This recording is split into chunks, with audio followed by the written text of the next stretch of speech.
wrote a review for this game back in 2016 when I first tried to get into YouTube, but I never got past the first draft. I'm kind of glad I did not get very far into that process. I've learned a lot more about this game since then, and developed a deeper appreciation for it. It spurred on a project which would become the G-Craft Retrospective, which has gone on to be my most watched video on the channel. A large portion of the people watching this content on the main channel are probably here because of that video, and I hope that you also find this video interesting to watch. With the announcement of the remake back in 2022, I have been waiting with bated breath for an official release date. But since the game still has no date, I decided that I couldn't wait any longer. So, let's dive in and take an in-depth look at the original and what makes it great. Originally released in 1999 in Japan and 2000 the rest of the world, Front Mission 3 is a tactical role-playing game developed by Division 6 of Squaresoft. Division 6 was formed after the acquisition of G-Craft, the developer behind the first and second games in the series. The game, while in the same genre and lineage as the previous two entries, moves the center of its focus away from the tactical elements of its older brothers, choosing to broaden the role-playing elements instead. The story is directly tied to the events of the other two numbered entries and occurs 10 years after Front Mission 2. Drawing from anime influences like Gundam, Front Mission largely centers around the pilots of large mecha called Wanzers. This near-future setting has seen the nations of the world form global coalitions. These coalitions are made up of different real-world nations, some of whose names have been changed but are still based on real-world places. The year is 2112, and two of these political groups are currently in a standoff with one another. This Cold War between the Oceanic Cooperative Union and the People's Republic of Da Hanzhou, or China, Southeast Asia has been in general unrest since the revolution in Al-Daresh, which is another name for modern-day Bangladesh. This led to the state separating from the OCU successfully. In the wake of this, the OCU is losing influence in the region. They allow peacekeeping forces from the USN, which is the USA, to have a military influence in the region to help maintain stability. This leads to an escalation of tensions in the region. All of this tension boils over when a mysterious explosion rocks a JDF facility, JDF being the analog for Japanese in this game. The influences of real-world politics and near-future politics of mecha series like Gundam can be seen in the setup of the world. Despite this, the future presented in the game is more grounded than most. There are few science fiction elements presented at all, and the game's story sits more comfortably in the genre of speculative fiction. As a fan of science fiction and mecha, I really like the more grounded setting in this case. The world feels like one that could be very close to our own given the certain circumstances unfolding in human history. This, blended with the familiar geography presented, really sells this whole "this could be us" future they were going for. But one of the game's most unique elements is how much of this information is presented to the player. This is the network, and you could potentially play through the whole game and only use it a handful of times. However, this simulated World Wide Web gives access to the game's lore and does a lot of the heavy lifting regarding the world building of Front Mission 3. Characters get emails and can respond to them for individual bits of story. Secret codes can unlock information, equipment, and more.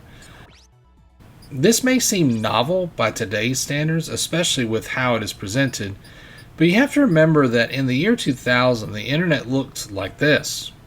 Also, graphical interfaces were just being developed, and many of them were tree-based, like Jurassic Park's famous Unix system. That was a real graphical interface in 1993, so if you were going to imagine and be a futurist of what the internet was going to look like in 100 years based on what was cutting edge at the time, I feel like this is a pretty stellar guess in a lot of ways. World building aside, a world can be interesting but be inhabited by boring characters. So let's focus on the pilots of the game for a bit. The story's main antagonist is Kazuki Takamura. Kazuki is a 19-year-old test pilot for Kirishima Industries. His mother died when he was 12, and he has a strong resentment towards his father because he was not at his mother's side during her illness and death. His only other familial relations is his adopted sister Alyssa. The Takamura family adopted Alyssa when she was about 9 years old, and she and Kazuki are the same age. Alyssa is a talented scientist with a brilliant mind who is currently working on a secret project at the JDF base in Japan. Kazuki has a close friendship with Ryogo Kasama, and the two of them have been friends since high school. Now, they both work together. While making a delivery at the JDF base, Kazuki and Ryogo witness a large underground explosion. Once Kazuki finds out his sister Alyssa was present on the base at the time of the accident, he will stop at nothing to ensure her safety. This moment introduces a unique feature of Front Mission 3. This game has two completely different campaigns, centered around when Kazuki finds out Alyssa is on the base. In the opening minutes of the story, Kazuki can choose to accompany Ryogo on his delivery of Wanzers or stay at work. Depending on which choice you make, this will affect the story for the rest of the game. And I do not mean it has small effects. While the gameplay is essentially the same for both campaigns, the story is completely different. Front Mission 3 is secretly 2 whole 20-hour games in one package. That is a lot of story, which we'll return to in a bit, but none of the story or setting will get you far if the game is not fun to play. As much as these are narrative experiences, they are also equally interactive ones, and if the game stinks, no one's going to bother with the story. Also, I sort of want to save all the spoilers to the end, if that's okay with everyone. I mean, it has to be okay because I'm recording this and you cannot really answer. Or can you? Anyway, like most games in its genre, gameplay consists of missions and story sequences. Missions are turn-based tactical battles. The player has a maximum of 4 units that they can field in any mission. Although 8 playable characters are available by the end of the game, and sometimes extra units will assist you, but you do not have direct control over them. Each unit is built from 4 main parts, each with their own stats and health bars. In battle, a player can lose an arm on the mech, but keep fighting as long as the arm that remains has a weapon. Only when a body stat or the pilot stat reaches 0 is the unit considered destroyed. The player can select an action for a unit to take, and multiple actions can be taken per turn depending on the player's AP available. For example, I can move the unit into range of an enemy and attack, but if I move too far, I may not have enough AP left to make the attack. Players have to balance the pool of AP to get into favorable positions and then attack their opponents. There are several weapon types to choose from. Melee weapons deal heavy damage to particular parts of the enemy units, but are close range only. Machine guns randomly select mech parts to damage and deal a certain amount of damage to each part per shot. They are long range, but accuracy decreases rapidly depending on how far away you are. Shotguns deal damage evenly to every part of the enemy, but their range is between the melee and the machine gun. Sniper rifles are terrible, and you should never equip them. Okay, fine. They are long range and deal damage like melee, but they miss constantly. It's the weapon that you love to see the enemy use. Then there are the shoulder-mounted missiles and grenades. Missiles are long range and hit one unit and one part. And grenades are an area of effect and are long-range attacks, but not as long-ranged as missiles. Both these weapons are the best type of weapons in the game, but they are heavy. Weight is a major factor in loading out your machines. Lighter Wanzers can carry more gear but have less health. Power to weight ratio plays a factor in what type of gear you can use. Lighter mechs can carry more gear but have less health. Power to weight ratio plays a factor in what type of gear you can use. In addition to weight and weapon type, characters have weapon affinities. If a pilot uses a weapon that they have an affinity with, they can gain a skill. These skills can reduce damage taken or increase damage output. They can cause players to gain more experience and many more skills besides. The game does not tell you who is the most proficient with each weapon type, and some experimentation is encouraged. However, this experimentation is stifled some by the need to purchase weapons and upgrades for parts as the game goes on. As you progress, enemy units will get tougher, so upgrading your loadout is vital to survival. Everything costs money, and at first you might be tempted to only upgrade the pilots you are using. Occasionally, though, the game will split the party in half, and your unupgraded, unskilled pilots become liabilities on the battlefield. This can be mitigated by simulator missions, but you quickly learn that the best way to stay on top is to rotate your party members regularly and capture enemy units that surrender. In battle, there is an unseen morale gauge for every enemy unit. If it falls low enough, they will attempt to surrender. If you land a non-fatal blow while they are in this state, the unit is taken out of the battle and you get to keep or sell that unit in the end. This is the easiest and fastest way to earn money. If you focus on winning battles this way, you will not hurt for money by the end of the game. This non-lethal option does have some drawbacks. Each battle you participate in receives a grade, and the longer it takes you to complete that mission, the lower your grade. Grade affects how much money you get, so you can balance the risk of taking longer but actually capturing units and making more money, or accidentally destroying all the surrendered units and having a very low grade and not making any money at all. Or you could use the internet to hack in and steal a top secret gear that has the best power to weight ratio in the game.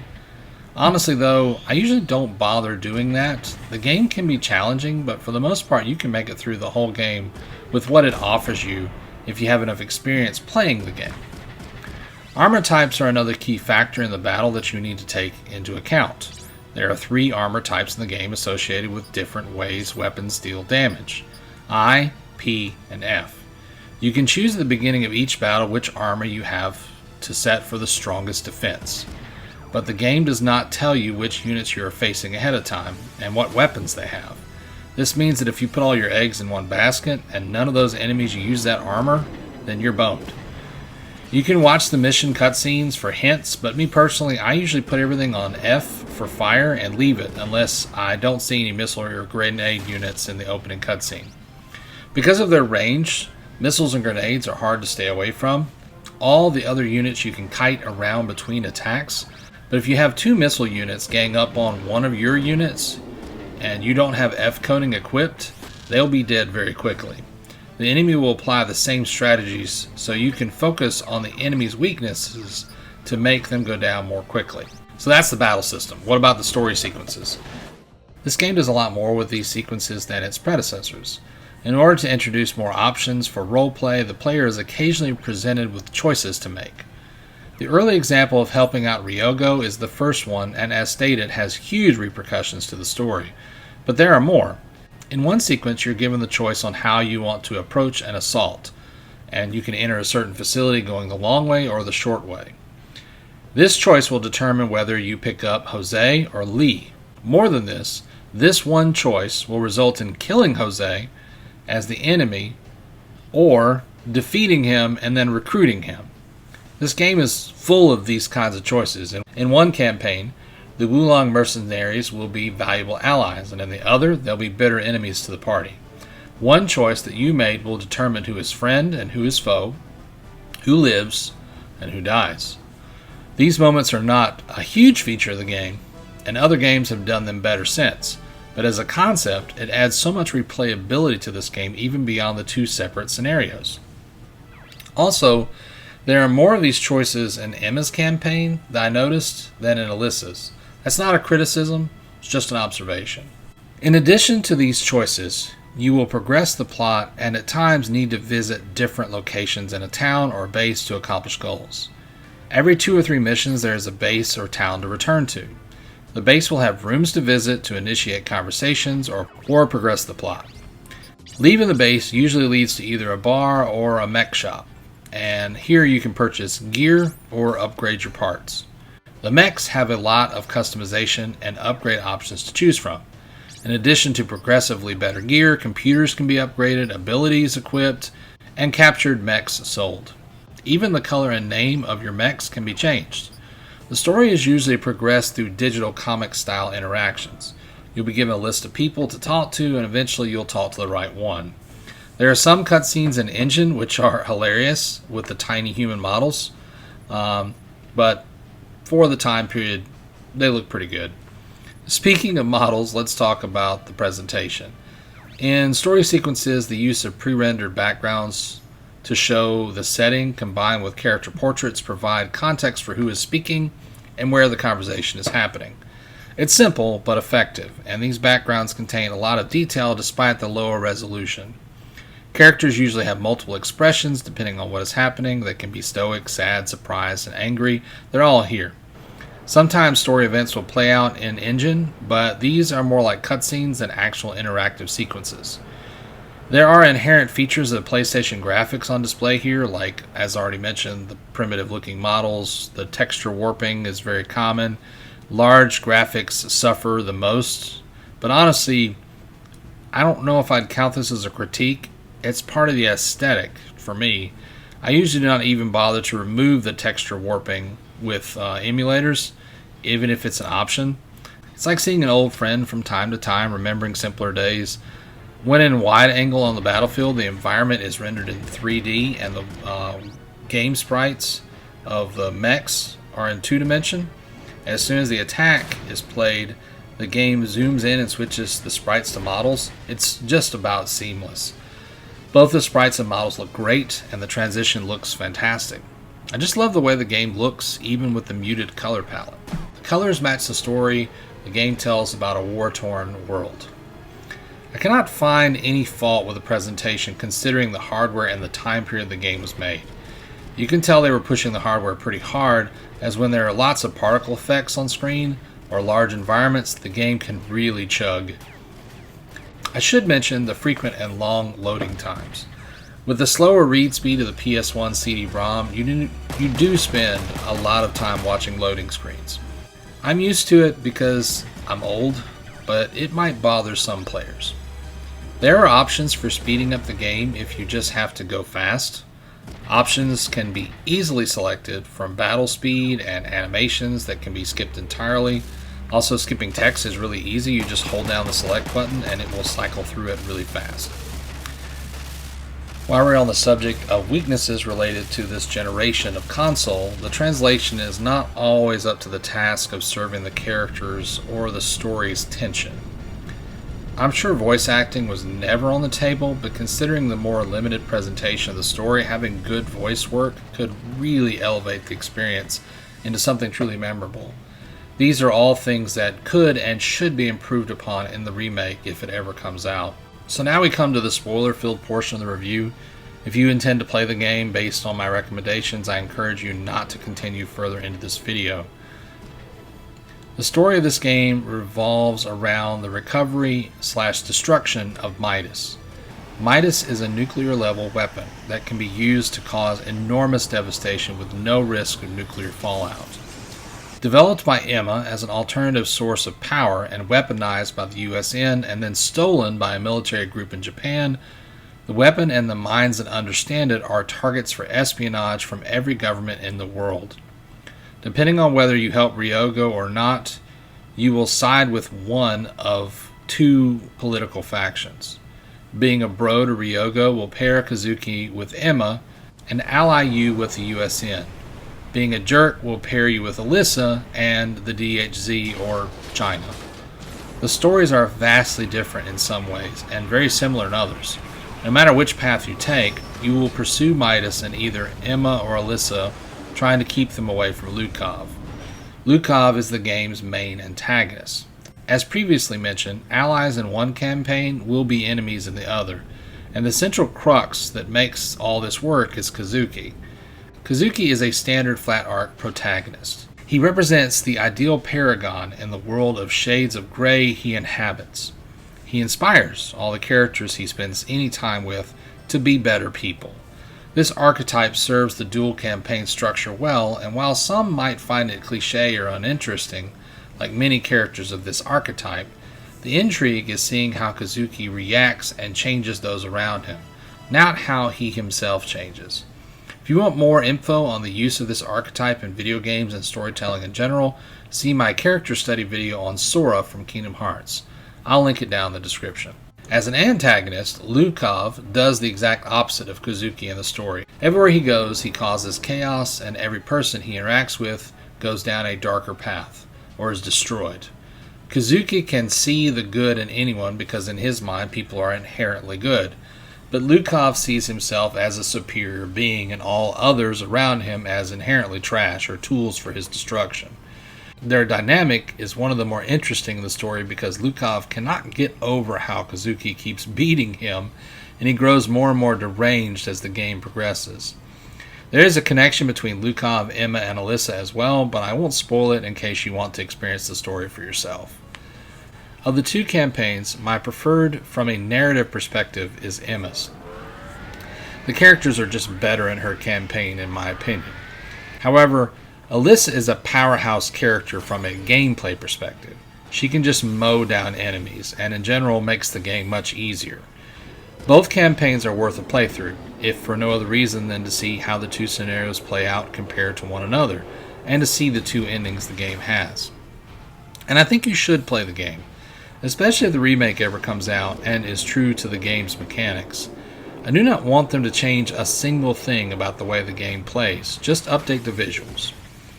This game ticks all the boxes for me, so I might be partial, but the interesting political drama, implementation of player choice, two wholly separate campaigns, and rewarding gameplay loop makes the game one of my favorite experiences on the PlayStation. As already stated, I definitely recommend you play it, and when the remake comes out, I'll be one of the first in line to get it.